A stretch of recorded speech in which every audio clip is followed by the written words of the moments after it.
मुझे फकीरों से सख्त नफरत थी। एक दिन मैं सड़क पर कहीं जा रही थी तो एक फकीर बोला, बाची मेरे बच्चे 2 दिन से भूखे हैं, मुझे कुछ पैसे दे दो। मुझे बहुत गुस्सा आया। मैंने इस फकीर को जोरदार थप्पड़ मारा और कहा कि दफा हो जाओ यहाँ से। वो मुझे बददुआ देकर बोला कि खुदा करे तो बर्बाद हो जाए। मैं इसकी बददुआ से बहुत ज्यादा डर गई और डरती हुई घर की तरफ जाने लगी तो रास्ते में एक गाड़ी आई और कुछ लोग मुझे उठा कर ले गए और कोठे पर बेच दिया। मैं चीख चीख कर रोने लगी। मुझे रस्सी से बांधा हुआ था। रात हुई तो एक हट्टा कट्टा मर्द मेरे कमरे में आया। जो ही मेरी नजर इसके चेहरे पे पड़ी तो मेरी जान निकल गई, क्योंकि वो तो जिंदगी में कुछ वाकयात ऐसे रनुमा होते हैं जो जिंदगी का मतलब बदल कर रख देते हैं। एक दिन मैं शॉपिंग करके घर के लिए निकली तो वापसी पर काफी रात हो चुकी थी। मैंने सोचा मैं परेशान हो रही होगी, इसलिए शॉर्टकट रास्ते से घर जाती हूँ। मैं ये प्रोग्राम बनाते हुए गाड़ी को दूसरे रास्ते पर मोड़ चुकी थी। अचानक थोड़ी दूर जाकर मेरी गाड़ी को एक झटका लगा और वो बंद हो गई। मैंने स्टार्ट करने की कोशिश की मगर बेसुध। मुझे झंझलाहट हुई कि सही चलते चलते गाड़ी को पता नहीं क्या हो गया है। बाहर निकल कर देखा तो बोर्ड से धुआं निकल रहा था। मुझे इस वक्त शदीद गुस्सा आया कि मैं शायद ड्राइवर को साथ ले आती। मुझे तो गाड़ी ठीक करनी नहीं आती। मैं भी इसी कश्मकश में थी कि अब क्या करूं। तब अचानक किसी ने मेरे कंधे पर हाथ रख दिया। रात का वक्त, सुनसान रास्ता, मैं अकेली वहां पर मौजूद हूँ। ऊपर से किसी अनजान का हाथ खुद पर महसूस करके मेरे माथे पर पसीने के कतरे नमूदार हुए। मैं हिम्मत करके पलटी तो मेरे सामने ही अजीब सी शक्ल व सूरत का आदमी मौजूद था। पल भर को मेरी चीख निकल गई। मैंने खुद को इस आदमी से दूर किया और गौर से देखा तो इसका लिबास आलूदा था। मुझे वो गौर से देख रहा था। एक तो मैं पहले ही परेशान, ऊपर से इस अजीब सी आदमी का मुझे खामोशी से घूरना मेरा जब्त आजमा रहा था। मैंने पूछ ही लिया कि क्या मसला है, क्यों घूर रहे हो। मेरे सवाल करने पर इसने रोते हुए कहा, बाची बाची मेरे बच्चे 3 दिन से भूखे हैं, इन्होंने कुछ नहीं खाया, कुछ पैसे दे दो, मेरी मदद कर दो। मैं समझ गई कि यह आदमी फकीर है और इस रास्ते पर लोगों को रोक कर मांगता होगा। मेरी हालत इस वक्त किसी भी तरह की कोई मदद करने वाली नहीं थी। मैंने इस फकीर को झिड़कते हुए कहा कि तुम हटे कट्टे हो, खुद काम करके क्यों नहीं कमाते हो, यूं भीख मांग कर कब तक पूरा करोगे। मेरी बात सुनकर इस फकीर ने कहा कि ए बीबी, अगर मदद नहीं करनी तो ना कर, मगर ये दौलत की धौंस ना जमा। बड़ा गरूर है ना तुझे इस दौलत का, खुदा तुझे एक एक पैसे से मोहताज कर दे, तुझ पर खुदा का अजाब नासिल हो। जिस तरह मैं मुसीबत पीट रहा हूँ तू भी ऐसे ही दर दर भटके। मैं तो इस आदमी के बदलते तेवर देख कर हैरान थी कि कैसे औलाद के लिए रो रहा है और अब मुझे बददुआएं देने पर उतर आया है। मुझे कोसता हुआ सीधा चलता हुआ ना जाने कहाँ गुम हो गया। मैं तो इसी हैरानगी में मुब्तला थी कि कैसे इस फकीर ने मुझे क्या क्या बोल दिया। मैंने कोई गलत बात नहीं की थी। आज के दौर में कब तक मांग कर खाएगा। उफ, मैं भी किस मसले में उलझ गई। मैंने अपनी गाड़ी स्टार्ट की। अचानक पता नहीं कहां से गाड़ी मेरी कार के मुकाबिल आकर रुक गई। इस गाड़ी की ब्रेक लगी, वरना बहुत बुरा हादसा हो जाता। मैं गहरे गहरे सांस लेने लगी। मुझे यहाँ कुछ अजीब सा महसूस हो रहा था। इस गाड़ी का दरवाजा खुला और पहलवान जैसा मर्द बाहर निकल आया। मेरी छठी हिस्स ने मुझे खबरदार किया। मैं बर्क रफ्तार से अपनी गाड़ी में बैठी और जन करके गाड़ी स्टार्ट की। मैं बहुत तेज रफ्तार से गाड़ी चलाते हुए इस इंसान और इसकी गाड़ी से दूर निकल आई, लेकिन जैसे ही मैंने पीछे मुड़कर देखा मेरी सच में जान निकल गई। वो इंसान इसी जगह पर खड़ा होकर मेरी गाड़ी की जानिब देख रहा था। मुझे तजस्सुस हुआ कि अगर इसके इरादे ठीक नहीं थे तो ये वहीं रुक क्यों गया था। मेरे पीछा भी तो कर सकता था, मगर मैंने ये सोच झटकी और जान बचाने की खैर मनाई। दिल दिल में तहैया कर लिया था कि आइंदा मैं कभी इस रास्ते से सफर नहीं करूंगी। मैं हाँफती हुई घर में दाखिल हुई। अम्मी और मेरी छोटी बहन मुझे ऐसे देखकर परेशान हो गई। मैंने इनको वो वाकयात बताना मुनासिब ना समझा और झूठ बोल दिया कि मेरा एक्सीडेंट होते होते बच गया। अम्मी ने तो फौरन सदका दी और मुझे मना किया कि आइंदा खुद नहीं चलानी गाड़ी, घर में ड्राइवर है, इसके साथ जाना है। मैंने भी अम्मी को परेशान देखा तो हामी भर लिया। आराम का कहकर मैं अपने कमरे में चली आई, मगर बिस्तर पर लेटते ही वो सारी सूरत हाल मेरी आंखों के सामने गर्दिश करने लगी। मैं ना चाहते हुए भी सोचने पर मजबूर हो गई। मजबूर थी कि क्या था ये सब। मुझे लगा शायद मैं इस बारे में ज्यादा ही सोच रही हूँ। अगले दिन मैं उठी तो हमारे घर में एक नया मुलाजिम आया था। वो घर के काम काज के लिए नहीं था, बस इमरजेंसी में अगर कोई भी काम होता तो उससे करवाना था। उम्र में कोई 25 या 26 साल का होगा। मैं जब नाश्ते के लिए गई तो इल्म हुआ कि अब्बू शहर से बाहर गए हैं। नाश्ते पर अम्मी और मैं थे। छोटी बहन कॉलेज गई थी। मैं और अम्मी नाश्ते के दौरान हल्की फुल्की बातें कर रहे थे। अचानक अम्मी ने मुझसे कहा कि अब ये लड़का तुम्हारे साथ जाया करेगा। मैंने अम्मी को हैरत से देखा और कहा कि अम्मी, मगर मुझे इसकी कोई जरूरत नहीं नहीं है। अम्मी ने कहा, नहीं बेटा, आजकल के हालात ठीक नहीं है और तुम यूनिवर्सिटी से रात तक फारिग होकर घर आती हो। मुझे बहुत फिक्र होती है और सच पूछो तो इसको मैंने तुम्हारे लिए ही काम पर रखा है। मैंने अपनी माँ की फिक्र को महसूस करते हुए कहा, अम्मी आप परेशान ना हो, आपकी बेटी अपनी हिफाजत खुद कर सकती है। मगर अम्मी अटल लहजे में बोली, नहीं बेटा, बस मैं कुछ नहीं सुनूंगी, अब से ये तुम्हारे साथ आया जाया करेगा। मैं कुछ सोचती हुए चुप हो गई। तैयार होकर मैं घर से निकलने लगी थी जब अम्मी की आवाज ने मेरे पांव जकड़ लिए। बेटा जाओ बहन के साथ। और अम्मी का हुक्म मिलते ही मेरा वो जबरदस्ती का भाई मेरी गाड़ी में सवार था। पूरा रास्ता मुझे उलझन होती रही। मैं 2 साल से यूनिवर्सिटी में थी। अब्बू ने सहूलियत के लिए गाड़ी लेकर दी थी। अकेले आने जाने की आदत थी। आज इस शख्स की मौजूदगी में मुझे अजीब सी उलझन हो रही थी और ये भी ठीक था। कोई और होता तो मेरी और अम्मी की बातें सुनने के बाद कभी भी मेरे साथ ना आता। आज तो रास्ता भी काफी लंबा हो गया था। अल्लाह अल्लाह करके यूनिवर्सिटी आई। मैं तो चाबी इसको देकर जल्दी से अंदर यूनिवर्सिटी में चली गई। मेरे दोस्त अगर इस अजीब से गार्ड को देख लेते तो मेरा मजाक बन जाता। सब यहाँ हाई क्लास के लोग थे, इनको ये माँ बाप की तवज्जो नहीं, औलाद पर पाबंदियां लगती थी। मैंने दरवाजे की ओर से झांक कर देखा तो वो लड़का जा चुका था। मैं लाइब्रेरी में जाकर अपने नोट्स बनाने लगी। मैं काम में इतनी मगन थी कि बाहर मौसम खराब होने का इल्म पता ही नहीं चल सका। अम्मी की कॉल आने पर मुझे इल्म हुआ कि वक्त ज्यादा हो गया है और इससे बड़ी हैरानगी की बात ये थी कि वो लड़का मेरा यूनिवर्सिटी के बाहर गाड़ी में इंतजार कर रहा है। मैंने अम्मी को कुछ नहीं कहा और खुद कलामी करते हुए अपना बैग लेकर पार्किंग एरिया में चली गई। अम्मी के बताने के मुताबिक वो लड़का सर झुकाए खड़ा था। मुझे आते देखकर गाड़ी का दरवाजा खोलने लगा। मैंने इसको डांटते हुए कहा, ये गाड़ी मेरी है और अम्मी ने तुम्हें मेरे सर पर जबरदस्ती मुसल्लत किया है। तुम मेरे ड्राइवर बनने की कोशिश ना करो। मेरे ये सब कहने के बाद भी इसने कोई जवाब नहीं दिया। मैं खुद ही चलती करती गाड़ी चलाने लगी थी। मैं जानती थी ये गरीब तबके से ताल्लुक रखता है और गरीब लोगों को पैसे से मतलब होता है। इन्हें ये जिल्लत इज्जत इन बातों से कोई फर्क नहीं पड़ता। इन लोगों के लिए इज्जत नफ्स नाम की कोई चीज नहीं होती। तभी काम करने के साथ साथ ही अपने मालिकों की 1000 बातें भी सुनते हैं और कुछ कहते तक नहीं है। मगर वो लोग इन पर तरस खाते होंगे। मैं ऐसी नहीं थी। मैं इस शख्स की मौजूदगी में न जाने क्यों खुद को कैद महसूस कर रही थी। ये वापसी का सफर गुजरा तो मैंने सोच लिया कि घर जाकर अबू से कहूंगी कि इस इजराइल को मेरे सर से हटाएं। कोई क्यामत नहीं आ रही मुल्क में जो मुझे खतरा होगा। मैं सख्त बदमजा होकर अपने कमरे में बंद हो गई थी। शाम को मुलाजमा के बुलाने पर मैं नीचे अम्मी के कमरे में गई। अम्मी और मेरी छोटी बहन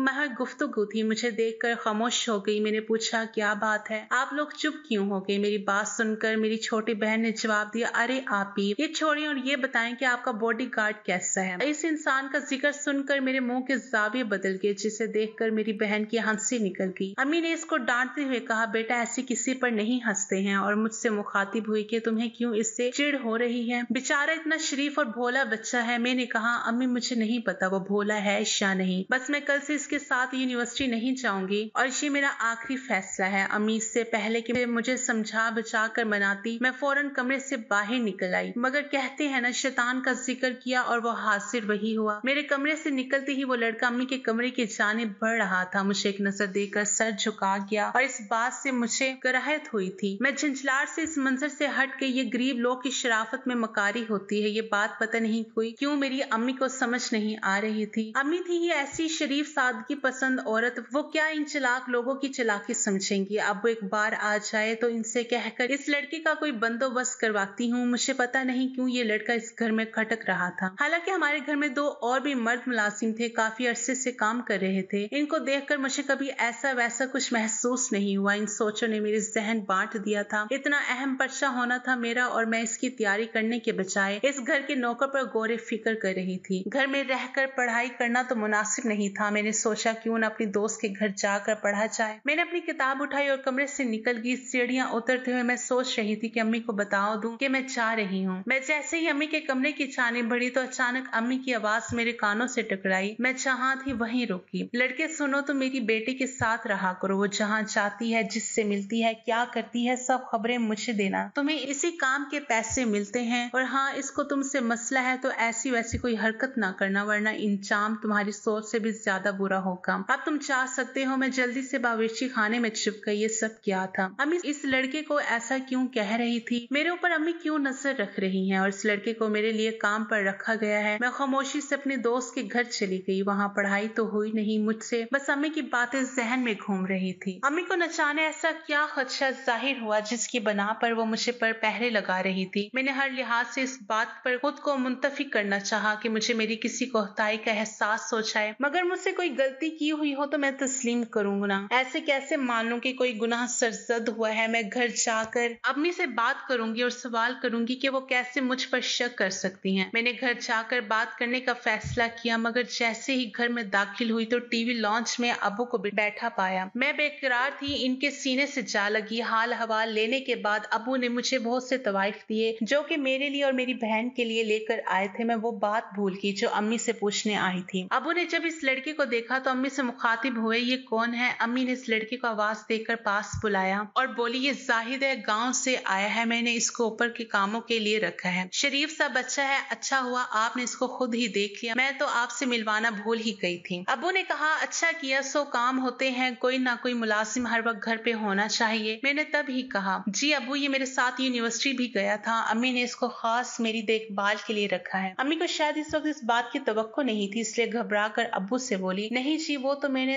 इसलिए साथ भेजा था कि आजकल के हालात कुछ ठीक नहीं है। बच्ची अकेली जाती है आती है, खुदा ना करे कोई ऊंच नीच हो जाए, बस इसलिए, वरना। अबू बोले, अच्छा सही, मगर मुझे मेरी बेटी पर पूरा यकीन है, वो कभी कोई ऐसा काम नहीं करेगी जिससे मुझे या मेरे घर वाले किसी भी इंसान को शर्मिंदगी का सामना करना पड़े। मैंने मुस्कुराकर अपने अब्बू को देखा जो कि पुरअमीन थे। मुझे इस वक्त ऐसे ही किसी दिलासे की जरूरत थी और वो मुझे मिल गया। अब अम्मी या इस लड़के के कुछ भी कहने से मुझे कोई फर्क नहीं पड़ता था। अब्बू की बात सुनकर मेरे जहन से सारे गलत फहमियों के जाले हट गए। अगले दिन मैं खामोशी से इस लड़के के साथ ही यूनिवर्सिटी चली गई। मुझे ये बात समझ आ गई थी कि मैं इस लड़के से जितना चिढ़ूंगी अम्मी उतना ही मुझ पर इसको मुसल्लत करेंगी, और जब मुझे किसी बात का डर नहीं तो क्या इसके घर वाले भी मेरे ऊपर नजर रखें। काफी खुशगवार दिन गुजरा, फिर अचानक मुझे काम से कुछ किताबें लेने दूसरे यूनिवर्सिटी की लाइब्रेरी जाना पड़ा। वापसी पर देर हो गई और शहर में पता नहीं क्यों हड़ताल हो गई। मैं तो घबरा गई, सोचा घर फोन कर लूं, मगर फोन यूनिवर्सिटी में ही रह गया था। मैं उस वक्त परेशान सड़क के किनारे चल रही थी। रात के साए गहरे होने लगे, मुझे खौफ सा महसूस होने लगा। अचानक एक गाड़ी जिन करके मेरे सामने आकर रुकी। अगर ब्रेक ना लगता तो मेरा तो आज दम ही निकल ही जाता। मैं अपने तेज धड़कते दिल के साथ इस गाड़ी को देख रही थी जो मुझे जानी पहचानी लगी। तभी गाड़ी से वो लड़का बाहर आया। मैं इसको देखकर गुस्से में आ गई। तुम्हारी इतनी मचाल कि मेरी गाड़ी मुझ पर चढ़ाने वाले थे, खुद को समझते क्या हो, औकात है नहीं कुछ, गाड़ी मिल गई तो मालिक को ही इससे उड़ा दोगे। वो चुपचाप मेरी बातें सुन रहा था। मैंने जब उसको चुप देखा तो मैं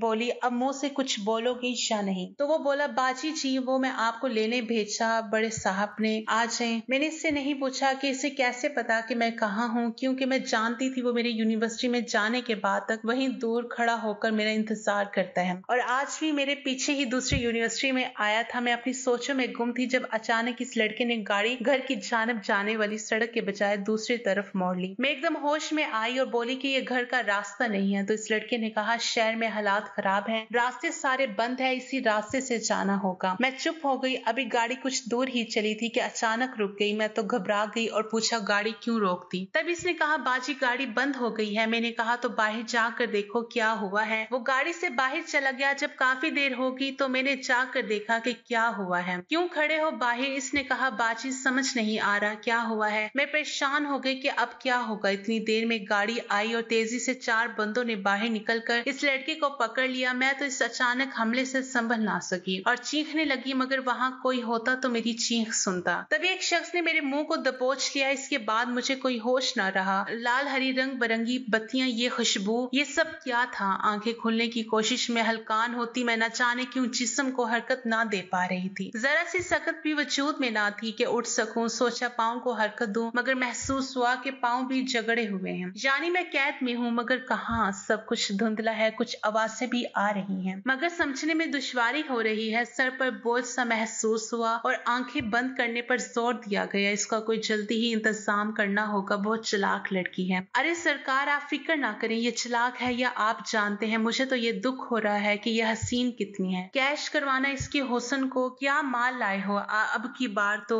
वाह दिल जीत लिया। एक औरत किसी मर्द से बात कर रही थी। मर्द की आवाज जानी पहचानी थी और ये औरत मुझे कुछ नजर नहीं आ रहा था। इसकी बड़ी वजह मेरे चेहरे पर मौजूदा निकाब था। मैं हाथ पांव मार रही थी, मगर सब बेकार था। कदमों की आहट से एहसास हुआ कि कमरे में कोई नहीं, मैं अकेली हूँ। यहाँ लाने की वजह से बेखबर हूँ। प्यास प्यास की शिद्दत का एहसास हुआ तो मैंने चीखते हुए पानी मांगा। 10 मिनट के बाद कोई कमरे में आया और इसने बहुत बेदर्दी से मुझे उठाकर बिठाया और एक झटके से मेरे मुंह से वो काला निकाब हटा दिया। लेकिन निकाब के बाद मुझे एहसास हुआ कि कुछ पर्दों का कायम रहना ही बेहतर होता है, वरना बास पर्दे उठ जाएं तो तबाही की वजह बनते हैं। मैं प्यास को भूलकर चारों जानिब आंखें घुमा घुमा कर वो मंजर देख रही थी जिसका तस्वुर किसी भी लड़की के लिए सरताने रूह था। मेरी हैरानगी देखकर पानी लाने वाली ने अपने पेशेवराना जुबान में कहा, अरे क्या हुआ बिल्लो रानी, जगह पसंद नहीं आई? अरे परेशान ना हो बुलबुल, तेरे होश में आने का इंतजार था, अभी तेरे हुस्न के मुताबिक तुझे मकाम देते हैं। मैं लोबों पर कफन लगाए ये सब सुन रही थी। मुझे इस कोठे पर कौन छोड़ गया था? इस बदनाम ज़माने जगह पर मेरा क्या काम? मेरे सवाल मेरे दिमाग पर हथौड़ों की तरह लग रहे थे। मुझे तशवीश में मुब्तला देखकर वो हद से ज्यादा सजी सवरी औरत बोल उठी, अरे बुलबुल क्यों हैरान है? यही सोच रही है ना तुझे यहाँ कौन लाया? मैंने इसके सवाल पूछने पर मेरे इकरार पर इसने कहा, हम दर्द ही दर्द गहरे देते हैं। मैंने नासमझी से इस औरत को देखा तो मुझे उलझा हुआ देखकर वो बोली, तो इस कोठे पर बिकी जा चुकी है और अब यहीं रहेगी और अपनी कीमत लगवाएगी। इस औरत के अल्फाज से या कोई पिघला हुआ शीशा मेरी जान निकलने के दर पर थी। यकदम मुझे होश आया और मैं इस औरत के सामने हाथ जोड़कर बोली, प्लीज मुझ पर रहम खाएं, मेहरबानी करें, आपको पैसे चाहिए मैं दूंगी, जितना आप कहेंगी मैं उतना दूंगी, मुझे जाने दे, मुझ पर ये जुल्म ना करें। मुझे खुद के आगे गिड़गिड़ाता हुआ देखकर वो औरत बोली, ए बंद कर ये ड्रामा, कितनी आइश यहाँ है, सबको कंट्रोल किया है मैंने,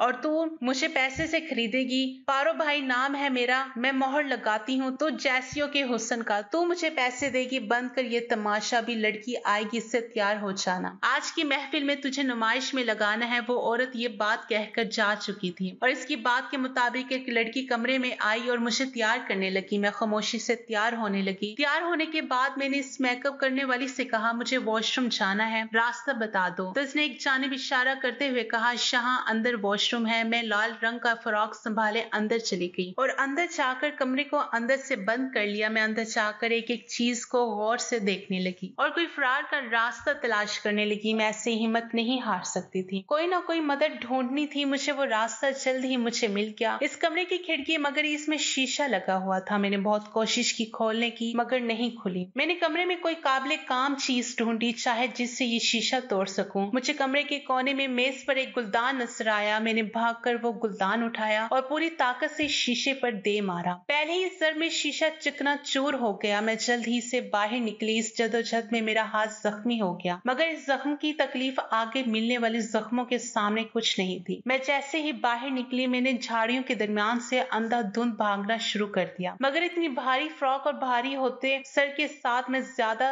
दूर नहीं भाग सकती थी और अब तक तो वहाँ सबको पता चल गया होगा कि मैं वहाँ से भाग गई हूँ। इज्जत बचाने के लिए मैं बेदम से भाग रही थी। अचानक किसी चीज में पाँव उलझ गया और मैं मुंह के बल जमीन पर जा गिरी। वो एक जाल था जिसमें मेरा पाँव उलझ चुका था। मैं अपने पाँव को निकाल रही थी जब अकब से मुझे आवाजें आनी शुरू हो गई। यानी उन लोगों को इल्म हो चुका था। मेरे जाल से उलझते हाथ और भी तेजी से हरकत करने लगी मगर जल्द ही वो लोग मेरे सर पर खड़े थे। मैं बेबसी की हदों को छूते हुए रोती। इन सफाक लोगों पर किसी बात का कोई असर नहीं हुआ और मुझे वापस इसी जहन्नुम में ले गए। अचानक मैं जमीन पर जा गिरी। वो शायद किसी के पाँव थे। इन पाँव ने मुझे ठोकर मार कर होश दिलवाया। मैंने चारों जानिब देखा जहाँ शादी का समा था। हर उम्र की औरत उस वक्त सजी सवरी खड़ी थी और इस माहौल में एक महक मौजूद थी जिसको सूंघकर मुझे मदहोशी सी हो रही थी। मैं बेहोश होती इससे पहले एक आवाज मेरे कानों से टकराई और मैं पागलों की तरह उठ खड़ी हुई मगर मुझे वापस जबरदस्ती जमीन पर बैठा दी और कहा, शनो बाई ये रही चिड़िया, उड़ गई थी, पकड़ लाया हूँ। मेरा अपना सर उठाकर देखा तो मुझे लगा मैं कोई ख्वाब देख रही हूँ। ये चेहरा तो मुझे तख्ता पाकर वो भारी भरकम जिस्म की औरत बोली, क्यों रही, क्या समझ कर भागी थी? ये धंधा मैं 20 साल से कर रही हूँ। तेरे जैसियों को तो मैंने सीधा कर दिया। मैंने इस औरत के पाँव पकड़े और कहा, मुझे माफ कर दो, मुझे जाने दो, मैं तुम्हें बहुत पैसा दूंगी, बस मुझे जाने दो। मेरी बात सुनकर वो औरत अपना पान से भरा हुआ मुंह लेकर हंसते हुए बोली, जाने का रास्ता तो भूल जा, बस अब इस पेशे को कबूल कर ले, बेहतर होगा, वरना कबूल करवाना मुझे अच्छे से आता है। मुझे आखिरी उम्मीद भी टूटती नजर आई। मुझे इस औरत के पास से उठाकर सामने मौजूदा कुर्सी पर बिठा दिया गया। मैं पहली बार इस रंगीन दुनिया से आश्कार हुई थी, इसलिए मेरे लिए सब नया था। तेज आवाज में गाने चलने लगे और बहुत से मर्द दाखिली दरवाजे से इस जगह दाखिल हुए। मैं तो इतना हजूम देखकर परेशान होकर खड़ी होने लगी। एक औरत ने मेरा हाथ पकड़ लिया और मुझे घूरते हुए बोली, यहीं बैठी रहे, यहीं से तेरा मेरा मोल लगेगा। या खुदा, ये सब क्या था? मुझे किस चीज की सजा मिल रही है? मैं बेजान वजूद ये बैठी थी जब एक आदमी ने मेरी तरफ उंगली करके कहा, बिल्लो रानी, इस चिड़िया को कहा हमारा ये वक्त हसीन बना दे। मेरी शायद शदीद ख्वाहिश थी कि मैं इस वक्त जमीन में धंस जाऊं। वो शख्स चलता हुआ मेरे करीब पहुंचा। इससे पहले कि मुझे हाथ लगाता, फिजा में गोली की आवाज सुनाई दी। सब लोग इधर उधर भागने लगे, मगर पुलिस के तमाम एहलकारों ने इस जगह को चारों जानिब से घेर लिया था। मैंने शुक्र का कलमा पड़ा। न जाने कब से तेज धड़कते दिल को सुकून मिला। मैं अभी कुछ मुतमईन ही थी कि बिल्लो बाई ने मेरे गले पर छुरी रख दी। मेरी फौरन सांस रुक गई। अगर मैं जरा सा भी हिलती तो छुरी मेरे शाह रग को जख्मी कर देती। पुलिस वालों ने कार्रवाई की और बिल्लो बाई से मुखातिब हुए, देखो तुम ये जो कर रही हो ये गैर कानूनी है, और अब अगर तुमने इस लड़की को नुकसान पहुंचाया तो इसकी सजा तुम्हें बहुत ज्यादा मिलेगी। पुलिस वालों की बात सुनकर बिल्लो बाई बोली, अरे जा आया मुझे कानून सिखाने वाला, बहुत देखे हैं तुझ जैसे। अगर मुझे तूने यहाँ से जाने नहीं दिया तो मैं इसको जान से मार दूंगी। पुलिस वाले और बिल्लो बाई की बातें सुनकर मैंने एक टांग बिल्लो बाई के पांव पर मारी। जब वो लखड़ा गई तो इस पर बंदूक ताने मैं खड़ी थी। इस वक्त बिल्लो बाई को शदीद मुझसे ऐसी हिम्मत की उम्मीद नहीं थी, इसलिए हैरान को नजरों से मुझे देख रही थी। मैंने इसकी नजरों का महफूम समझते हुए कहा, इतना हैरान ना हो बिल्लो बाई, मैं एक सेक्रेट एजेंट हूँ। यहाँ तुम सबको गिरफ्तार करवाने के लिए आई थी। इंस्पेक्टर है, इन सबको गिरफ्तार करो और इनके फोन नंबर की सारी मालूमात मुझे चाहिए। मैं हुक्म देती हूँ। इस बदनाम जमाने जगह से निकल आई, मगर इस जगह से निकलने के बाद मुझे मेरा दिल बंद होता महसूस हुआ। मैं जल्द अज जल्द घर पहुंची। वो मुझे इस गहरे रंग वाली फ्रॉक में देखकर हैरान हुए। इससे पहले कि अबू सवालों के समंदर में मुझे गर्क करते, मैं अपनी माँ के मुकाबले जाकर खड़ी हुई। मैं पूछती हूँ क्यों? क्या जुर्म था मेरा? यही कि एक सुतेली माँ को अपनी माँ समझ लिया, यही एक सुतेली बहन को अपनी सगी बहन समझा। क्या गलती थी मेरी? किस बात की सजा दी आपने मुझे? इस कोठे पर बेचकर मेरी बात सुनकर अबू बर्क गिरफ्तारी से मुझ तक पहुंचे और बोले, क्या कह रही हो तुम? मैंने रोते हुए काबू, ये औरत आस्तीन का सांप निकली। इसने शुरू दिन से हमारे साथ खेल खेला। अबू, ये मुझ पर नजर रखी हुई थी। उस लड़की को इन्होंने मेरे लिए काम पर रखा था। उस दिन भी